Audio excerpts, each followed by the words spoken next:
How to turn your ideas into songs. Hey, songwriters, welcome back to At Home Songwriting. I'm Chad Shank. If you're new here, I am a songwriter. I'm a songwriting teacher. I've been writing songs for a long time. I've worked in various parts of the music industry, and I teach songwriting for Berklee College of Music Online. I teach lyric writing and commercial songwriting techniques. But welcome to my channel, At Home Songwriting, where I help you write like a pro at home. So my goal is to help you write authentic and emotional songs that dive into who you are as a writer and using the tools, not rules. So let's jump in. So how do you turn your ideas into a song? I want you to think about the songwriting process as two parts. There is an idea collection, kind of the creative, let's gather a bunch of material, let's not edit, let's not think about it, let's not worry, let's just find as much as we can. And then there's also the process where you are editing and you're putting it into structure and you're making sure that it works from a song perspective. So why does this matter? Well, a lot of you reach out to me, and even myself, I have experienced what we all consider writer's block, right? We don't know what we're going to write about, or we start writing and then we just think it sucks. Well, writer's block happens because you invite that critic in too early. We all have our creative brain and we have our critical brain, right? So there's two kind of like fighting pigeons, and you don't want the critic pigeon to come in too early, because the second you start judging what you're writing, that's when you start to stop yourself because you create doubt. So what I want to give you are some tips on how you can go from an idea to a full song. So let's jump in. So sometimes you have an idea, right? You already have an idea in your mind. What are you going to write about?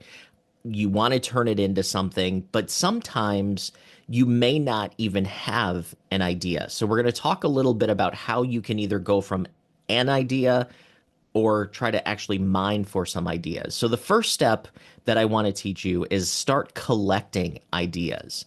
So you can free write about what your topic is for 5 or 10 minutes. So just go stream of consciousness. Try to focus on the senses: sight, sound, taste, touch, smell, movement. You can also write about emotions, free write about what the characters might be feeling, write about that for 5 or 10 minutes. That can give you a lot of great chorus details. The sense-based details are usually great verse details. You can also write down a list of potential words that are related to your idea. So if you're thinking of a topic, if you're thinking of a situation, write down 10 to 20 words that relate to the topic, right? And this is, you're not really editing. You might be curating a little bit. You don't want to just put any random word, but you want it to be related to your topic. So make a list of 10 to 20 of those. Next up, pull interesting words and phrases from your free writing. So look back at what you've written through that stream of consciousness and go back and start to look at this line stands out to me. This line might be something cool to take a look at. And then go to a rhyming dictionary online, or if you have a regular rhyming dictionary, try to find rhymes for the words that stand out to you from your free writing, or find rhymes for the words that are on your list of related words. And remember, you don't have to stick to perfect rhyme. You can look for assonance rhyme, consonance rhyme. Some people call them loose rhymes or near rhymes. Don't just stick to perfect rhymes, because perfect rhymes really paint us into a corner, and sometimes they can sound really cheesy when we write with them. So make a list of rhymes for the words that are kind of speaking to you. And then look through everything and find or create potential song titles. Are there any phrases that stand out to you where it actually could be the hook of the song, where it actually could be the main idea? Take a look for that. So one of the things that you can also do is use your topic as a lens to curate which ideas. So as you look back at this list of words, this list of ideas, really think deeply about your topic. And are there some words that you can kind of set aside for now? Are there some words that rise to the top? Really look through that lens of, does this word work for what I'm trying to say? So now I want you to also remember emotion is everything. So say it with me. Emotion is everything. So as you are creating this list of words, this list of ideas, I want you to be really deciding early in the process, what emotion am I trying to communicate? Because as writers, we worry so much about what we're saying in each individual word that we forget sometimes that we're actually communicating emotion. So I want you to use emotion as your guiding principle on the decisions that you're making in your songwriting. So don't just worry about the words, worry about the emotion. So effective songs also are about one emotion or one main topic. So as you're going from idea to full song, the earlier you can decide what is my main topic, what is my title, what is my core emotion, that is going to help you write a more effective song. And once you decide which emotion you want, you can then make decisions on how to communicate it. So let me say that again. So decide which emotion you want your song to communicate, and then you can make decisions on how you do that. So just to take a moment here, if you want 23 songwriting exercises where you can dive into emotion, you can dive into ideas, I have a free guide that you can download, 23 songwriting exercises, all things that you can do today to help you find ideas. Just go to athomesongwritingcourses.com.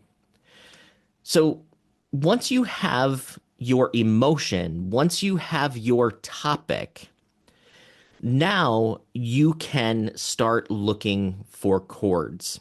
And some of you are going to say, well, I start with chords first. Awesome. There's no right or wrong way to write a song. And I encourage you to learn many different ways. So no matter where the inspiration comes from, you can jump in and write it. So if it comes from the chords, superb, because chords and music communicate the universal language of emotion. So when people say music is the universal language, it speaks to our heart. Our lyrics speak to our mind and tell the story. But once you have an idea or once you have potential emotion, how do you find chords? Well, try experimenting with different chords to see what feels like the emotion that you're looking to share. So, what I mean by this is start by playing a major chord and just sing a couple of the words, sing a couple of the lines that you have. How does that feel? And I want you to remember that phrase. How does that feel? Feel is the key word because feel has to do with emotion, right? So, how is that major chord communicating what I'm saying? You may find out that the major chord doesn't sound right. Well, what about a minor chord? Okay, now that might sound better, maybe. There's no right or wrong with this. It can go any which way. But experiment with, do I want to start major? Do I want to start minor?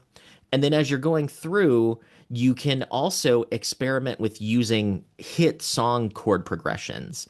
So this is how I learned, to be honest. Before I studied with Berkeley, before I learned all the techniques, I would just learn chord progressions from songs that I liked. And just so you know, you can't copyright chord progressions. Everybody owns the chords, right? There's only so many chords. There's only really six common chords within any major key that songwriters use for the most part. So there's not a whole lot to choose from.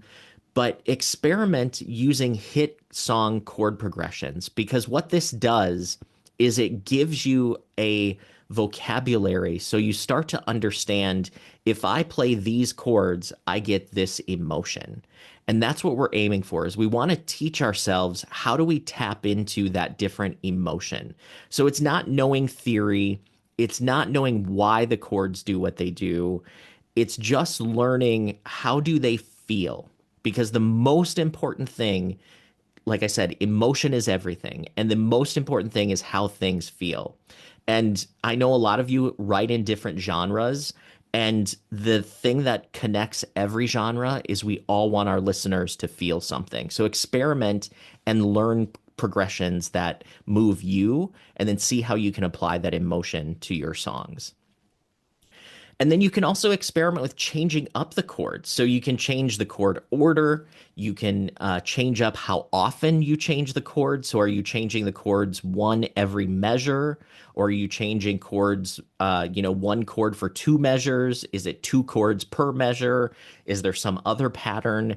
Um, and then also think about how you're playing the chords. So are you playing it as you're just holding the chord? Are you arpeggiating the chord? Are you playing some funky rhythm, like comping the chord? Those are all things to experiment with. And again, listen to see what emotion that communicates, because you as the songwriter are the curator of emotion.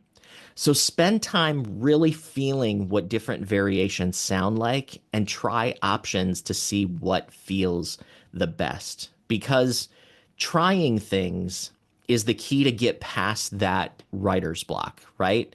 You want to try some things and then see what feels the best. So now let's talk about what chords you can use. So let's talk about those songwriting chords, right? So in each major key, there's really six chords that are the most useful when it comes to songwriting. And some of you would argue the diminished chord has its place too. I agree. You can find places to use it. But for people who might just be starting out, just know that there's really only six chords that sound the most pleasant within most songs. So what are these chords? Well, it is the major one. So it's the major chord of the one, or the first degree of the scale. So if you're in the key of C, that's a C major. You also have the two minor. So in the key of C, that would be D minor. You also would have a three minor, which is the E minor in the key of C. You have a major four, which is the F chord in the key of C. Then you have a major five, that is the G in the key of C.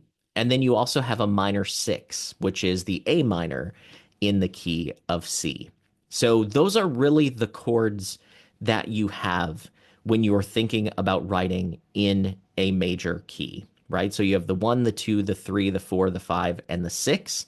The two, three, and six are minor. The one, four, and five are major. So you'll see a lot of songs that use the one, four, and the five. Those are kind of known as the cowboy chords.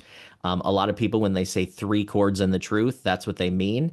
Millions of songs written with the one, four, five. And yeah, the most common chords that are used are kind of the big four. So it's the major one, it's the first, it's the one, it's also the four, the five, and the six. So if you go and look at most, Taylor Swift songs, she's using some combination of the one, the four, five, and the six. And I will tell you, the amount of chords in a song, or the types of chords in a song, usually doesn't have anything to do with the quote unquote quality of the song. The chord's job is to color the lyrics and the melody. So your chords are really not the song. So people pick on Taylor for using simple chords. If the chords are simple, that means people can listen to the lyrics. So just remember that. So as you're writing, a useful thing to do with starting with an idea is, once you have that emotion, once you have some chords, once you have sort of that feel happening, a good place to start is with your chorus. So why start with a chorus? Well, the chorus is the main idea of your song. It's the thesis statement, right? It's the hook. It's the main topic. It's where you really tell us the emotion of the song. So the chorus, again, the main theme, the main emotion, it's the main message. Starting here allows you to see where the rest of the song leads to. So what do I mean by this? That means your verse's job is to get us to the chorus. The verse's job is to set up the chorus and give us the who, the when, the where, and the what is happening. And then your chorus is the why. So your verses, their job is to give the details, set the scene, tell the story, and then the chorus basically says, here's how the characters feel about it. So think about the verses being more concrete, whereas your chorus is more emotional. And once you have the chords, you can focus on writing a chorus with your title.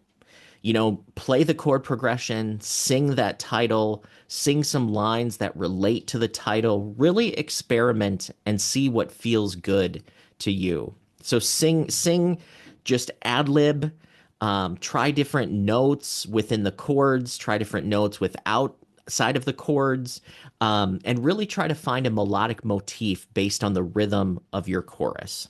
So, what do we mean by the rhythm of the chorus? Let's say our title is Rhythm of the Chorus. That rhythm is dot dot dot dot dot dot dot dot dot dot dot. Rhythm of the chorus. Rhythm of the chorus. Rhythm of the chorus. Boom, bop. Rhythm of the chorus. Boom, bop. Right? So, what you're doing is singing your title over the chords and trying to find the emotion that works. Because again, it comes back to emotion is everything.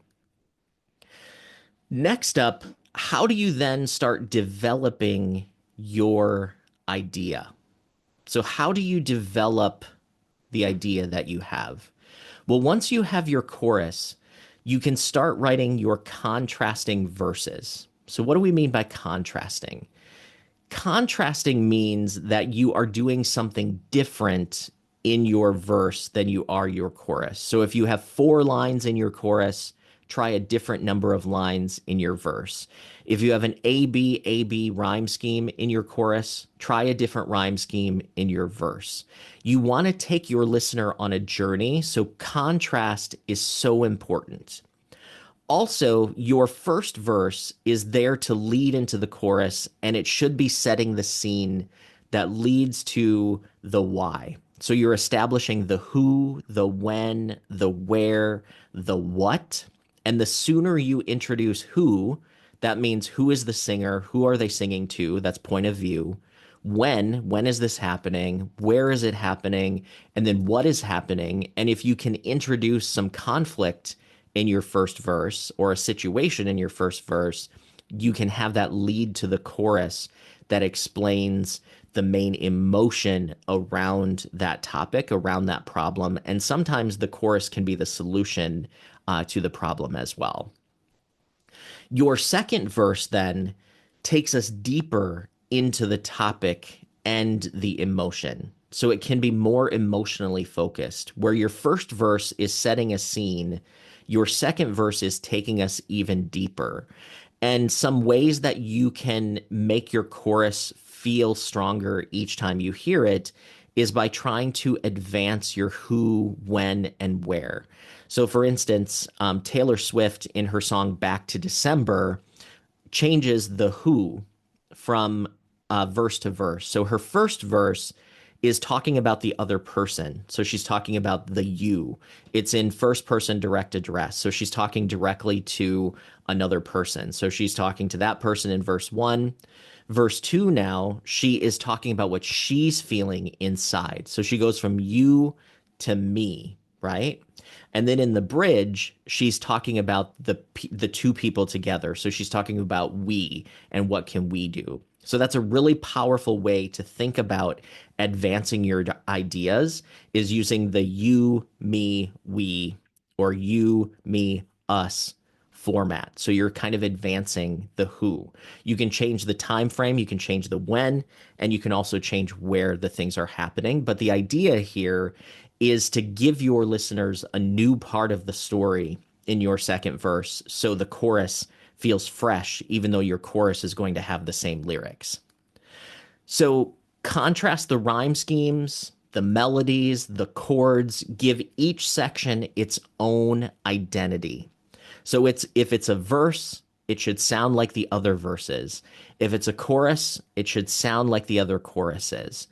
This is important because you don't want your listener confused as to where they are in the song.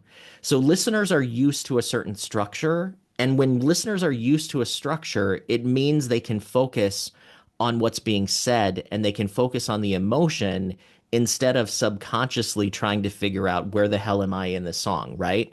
So, for those of you who like to experiment with song form, I want you to remember that that can take the spotlight off of what you're actually saying.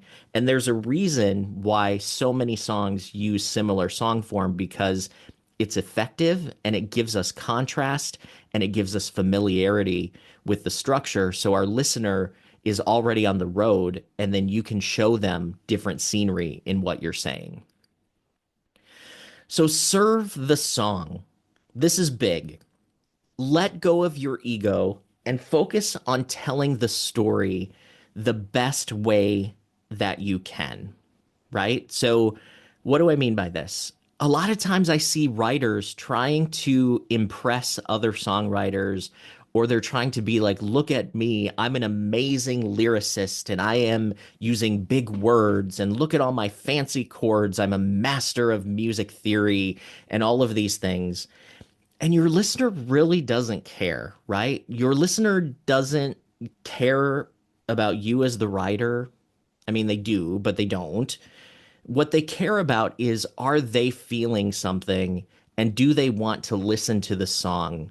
So, what I want you to do is serve the song and focus on what's happening. So, let you get you out of the picture, right? What is the story? What is the emotion? And then how do you make decisions to communicate that emotion? So choose true, simple lyrics over impressive ones. Like I said, no one cares about the vocabulary. They care about, are they feeling something?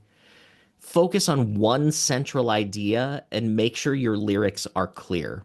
One of the biggest mistakes that I see with writers is they write around their topic as if they're writing a riddle and they want their listener to figure out the riddle, right?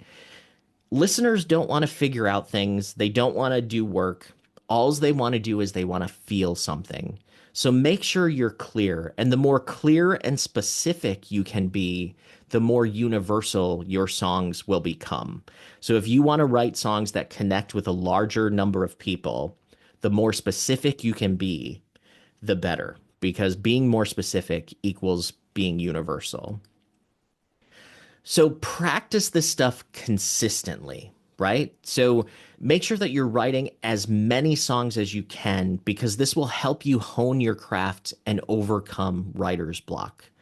I know a lot of new writers that they perfect the same one song over like 2 years and they don't write anything else. And that is not going to do you any good because trying to perfect one song will not teach you as much as writing 10 songs because no song is the same. There's no right or wrong way to do it. And would you rather go to a brain surgeon that's done one perfect surgery, or would you rather go to a brain surgeon that's done 200 surgeries that have gone well, right? That surgeon that's done 200 brain surgeries knows a lot more in and outs than one surgeon who got lucky, right? So for those of you who are focused so much on one or a couple of songs, I think you're missing a chance to really develop your writing. So I would encourage you to write as many songs, make as many mistakes, write as many shitty songs as you can, and that's how you learn. Each song is a learning experience, right? So each song is going to teach you something. Each song is going to focus your skill. It's going to focus your radar on emotion. It's going to focus your thought process. It's going to teach you how not to worry so much about little things and to just focus on emotion.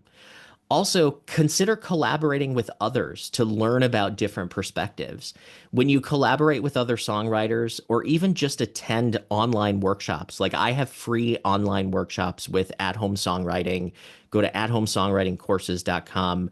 You learn just from hearing how other people operate and hearing their songs, right? Like you learn, oh, I want to try that, or maybe I don't want to do that. But consider collaborating, meeting, and working with others. And then write something every single day. Even if it's not a full song, do a 5 minute free write about anything. It doesn't matter. It doesn't matter in the slightest.